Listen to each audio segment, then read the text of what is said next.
Mesdames et messieurs, Monsieur Volodymyr Zelensky nous a dit hier et avant-hier, je crois bien, que ses troupes avaient réussi à stopper l'avancée spectaculaire des Russes au niveau de Kharkiv et dans d'autres localités. Mais ce qui vient d'être révélé aujourd'hui par la défense russe et reconnu même par un certain nombre de gouverneurs au niveau même de la région de Kharkiv vient démentir, démolir la version de Volodymyr Zelensky. C'est même les Ouïghours qui reconnaissent l'avancée spectaculaire des Russes et les gains territoriaux que la Russie est en train d'effectuer sous leur nez. Mesdames et messieurs, la Russie nous parle de 12 villages conquis. 12! Chères dames, chers messieurs, chères demoiselles. Ah oui, ça chauffe. Partagez la vidéo dans tous les groupes possibles. Abonnez-vous sur cette page et activez la cloche de notification pour ne plus rater mes vidéos. Je vous ai dit que l'objectif, c'est le 1 million d'abonnés, afin de toucher le maximum de personnes. Mon devoir est de vous informer, et le vôtre certainement, c'est de partager les émissions sur vos différents profils, sur vos différentes pages. Mesdames et messieurs, nous allons voir directement de quoi il s'agit, chères dames, chers messieurs, chères demoiselles. Incroyable. Les forces russes ont progressé sur leur deuxième axe d'assaut dans la région du nord-est de l'Ukraine. Oui, elles visent désormais le village de Loukiansky pour ouvrir la voie vers Lipsy, autre localité sur la route de Kharkiv. Les hostilités continuent. À Loukiansky, oui, il y a une avancée et l'ennemi dans cette localité. Il y a une avancée de l'ennemi dans cette localité. Mais nos soldats essayent encore de la tenir, a dit le gouverneur de la région de Kharkiv. Oui, il y a une avancée de l'ennemi dans cette localité. Nos soldats essayent. Le gouverneur n'a pas dit. Le gouverneur n'est pas affirmatif comme Volodymyr Zelensky. Le gouverneur dit ils essayent. Essaye ne veut pas dire ils ont stoppé les forces russes. Il dit nos soldats essayent de les tenir, de les contenir. Par ailleurs, l'armée russe a revendiqué ce vendredi, aujourd'hui 17 mai 2024, la capture en une semaine de 12 localités dans la région et affirme que ces forces continuent à progresser. 12 localités. Mesdames et messieurs, chères dames, chers messieurs, chères demoiselles. Ah oui, Moscou continue d'avancer dans la région de Kharkiv. La Russie a affirmé vendredi progresser dans la région ukrainienne de Kharkiv nord-est où elle mène depuis une semaine une offensive dont l'objectif, selon Vladimir Poutine, est de créer une zone tampon pour empêcher les frappes de Kiev, n'est-ce pas, en territoire russe.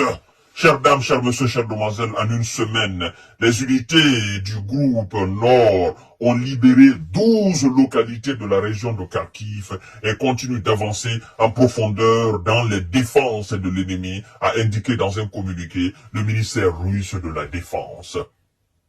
12 localités et continuent dans la profondeur, dans les défenses ennemies. Alors, Monsieur Volodymyr Zelensky, Monsieur le haut commandant, le patron même des forces otaniennes, le chef suprême, le commandant suprême des forces otaniennes, Monsieur Christopher, je crois bien, Cavalli, vous qui avez dit à Bruxelles que la Russie n'a pas les compétences de faire une percée majeure, la Russie vient de vous démentir. Et le monde reconnaît cette percée. Même les États-Unis reconnaissent cette percée-là. Les États-Unis eux-mêmes reconnaissent, n'est-ce pas, l'avancée spectaculaire de Russes. Monsieur Zelensky, je vous ai dit, à chaque fois que vous faites des déclarations contraires à la réalité du terrain, c'est la réalité qui va vous rattraper toujours. Ils ont voulu faire croire au monde que non, l'avancée des Russes, on l'a stoppée. Vous pouvez stopper l'avancée des Russes? Est-ce que vous avez la capacité de les arrêter? Mais non, vous n'avez pas la capacité de les arrêter. Parce que vous n'avez pas les hommes, vous n'avez pas le matériel, vous n'avez pas la stratégie militaire pour arrêter les forces russes. En une semaine, 12 localités. Le gouverneur de Kharkiv est désespéré. Il est obligé de dire la vérité. Il est obligé de contredire son président, M. Volodymyr Zelensky, en disant ils essayent, mais ils n'arrivent pas encore de les arrêter. Mais comment pouvez-vous imaginer que l'effectif ukrainien puisse arrêter cette offensive qui a été lancée par plus de 30 000, 40 000 hommes? Je ne parle même pas encore du matériel militaire russe. C'est inimaginable. Avec ça, les médias propagandistes sont en train en quelque sorte de faire croire à la communauté internationale que l'aide américaine pourra changer quelque chose dans la donne. Mais l'aide américaine, elle est trop tard. Trop tard. Parce que les positions qui sont en train de tomber aujourd'hui, l'aide américaine, au lieu de dérussifier l'Ukraine, l'aide américaine viendra pour construire des défenses et non pour mener des actions offensives. Il y a une différence. Les 61 milliards de dollars qui, n'est-ce pas, va servir aux Américains d'acheter leurs propres armes et les envoyer en Ukraine, une fois en Ukraine, ça ne sera pas une offensive ukrainienne contre les Russes. Oui, parce que ce qui est nécessaire aujourd'hui, c'est de construire une défense solide ukrainienne, permettant aux Ukrainiens de ne plus battre en retraite et de faire face à l'avancée spectaculaire de Russes, de stopper alors l'hémorragie.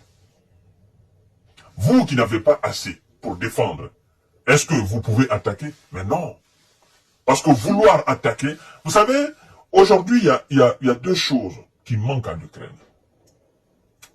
Il n'y a pas d'hommes, il n'y a pas de munitions. Et une armée qui doit attaquer doit se préparer à deux choses. Pour attaquer, il faut avoir les moyens de défendre. Parce que lorsque vous attaquez et que vous fassiez des gains, il faut avoir la capacité de conserver, de consolider, n'est-ce pas, de protéger ce gain. Il ne s'agit pas seulement d'aller attaquer, de faire des gains et puis de retourner. Non. Alors, aujourd'hui, la Russie démontre qu'elle a non seulement la capacité d'attaquer, d'avancer, mais aussi de conserver ce qu'elle gagne chaque jour. Elle a les moyens. Parce que pour gagner, c'est-à-dire pour sécuriser ce que vous avez gagné, ça c'est une autre stratégie. Il faut du moyen. Il y a des moyens pour attaquer, il y a des moyens pour défendre ce que nous avons déjà gagné. Donc, ça fait déjà deux choses principales qui manquent à l'Ukraine. Donc, l'Ukraine va se contenter de défendre et non d'attaquer. Certainement, si elle doit attaquer, ça sera avec des opérations isolées ou parfois lancer des missiles américains.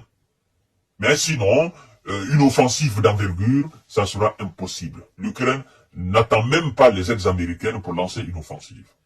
Par contre, la Russie va continuer toujours son offensive. Vous voyez, mesdames et messieurs. Et la question d'ailleurs est à quand? À quand cette aide américaine? À quand? Lorsque Kharkiv va tomber? Ou bien lorsque Kharkiv sera encerclé complètement par l'armée russe.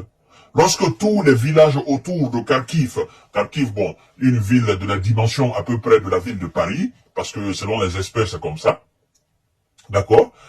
Lorsque cette ville, n'est-ce pas, d'1,3 million ou d'1,4 million habitants sera encerclée par l'armée russe, c'est là vous allez envoyer l'aide américaine. Je reviens toujours à la déclaration du Premier ministre polonais, qui dit que mieux vaut tard que trop tard. Il dit, j'espère qu'il n'est pas trop tard pour l'Ukraine. Et finalement, monsieur le Premier ministre polonais, il a raison. Il est trop tard pour l'Ukraine. Trop tard. Et ça continue encore d'être trop tard. Parce que chaque jour qui passe, sans que les Ukrainiens n'entrent en possession de cette aide américaine, ben, ça continue d'être trop tard. Vous comprenez? Alors, monsieur Volodymyr Zelensky, voilà un peu ce qui se passe sur le terrain. La Russie, 12 localités, continue d'avancer et vos hommes sont en train de replier. Ils disent repli stratégique. Moi, je dirais tout simplement repli de faiblesse, repli de défaite, repli de peur de la puissance de feu qui s'approche d'eux. C'est de ça qu'il s'agit. Mesdames et messieurs, voici ce qui se passe ce vendredi. À tout à l'heure pour une autre information très importante, parce que vous savez, tout ce qui vient du terrain en Ukraine, très très important au fait. Il s'agit cette fois-ci d'une accusation de l'Ukraine contre la Russie, et nous allons voir tout à l'heure dans l'émission qui vient là. Donc vous partagez cette émission dans tous les groupes possibles, vous vous abonnez sur cette page et vous activez la cloche de notification. Vous vous abonnez aussi sur ma chaîne YouTube, c'est Kanté J Visionnaire, Fama, le vrai. Merci beaucoup et bonne soirée à vous.